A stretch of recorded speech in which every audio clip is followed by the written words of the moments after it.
एक छोटे से गांव में एक किसान था।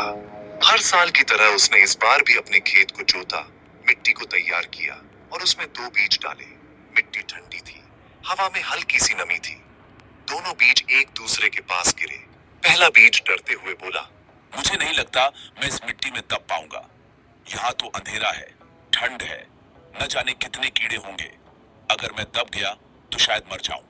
दूसरा बीज मुस्कुराया और बोला, अगर हमें बढ़ना है तो मिट्टी का अंधेरा झेलना ही पड़ेगा। सूरज तक पहुंचने के लिए पहले हमें नीचे जाना पड़ेगा। डर कर कुछ नहीं मिलेगा।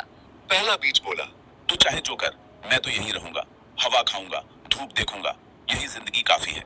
दूसरा बीज चुपचाप मिट्टी में समा गया। दिन बीते, बारिश आई, मिट्टी में नमी बढ़ी। अंधेरे में बीज को कई बार लगा कि वह टूट जाएगा, खत्म हो जाएगा, पर वो सहता रहा, क्योंकि उसे याद था कि बढ़ने के लिए दर्द जरूरी है। धीरे धीरे उसका छिलका टूटा और उसके भीतर से एक छोटी सी कोपल निकली। कुछ ही दिनों में वह मिट्टी फाड़कर बाहर निकला।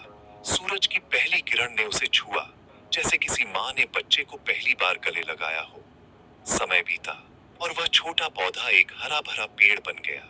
उसकी शाखाओं पर पत्ते झूमने लगे, पक्षी आने लगे, लोग उसकी छांव में आराम करने लगे। उधर वही पहला बीज जो डर गया था, अभी भी मिट्टी की सतह पर पड़ा था। धीरे धीरे सूख गया, मिट्टी में मिल गया, पर कभी पेड़ नहीं बन सका। सीख, जिंदगी का अंधेरा, दर्द, संघर्ष, ये सब मिट्टी की तरह है। अगर तुम उसे झेल लोगे तो वही मिट्टी तुम्हें जड़ें और पहचान देगी। जो डर के बाहर रह जाता है वो सूख जाता है। जो अंधेरे में हिम्मत रखता है वही सूरज तक पहुंचता है।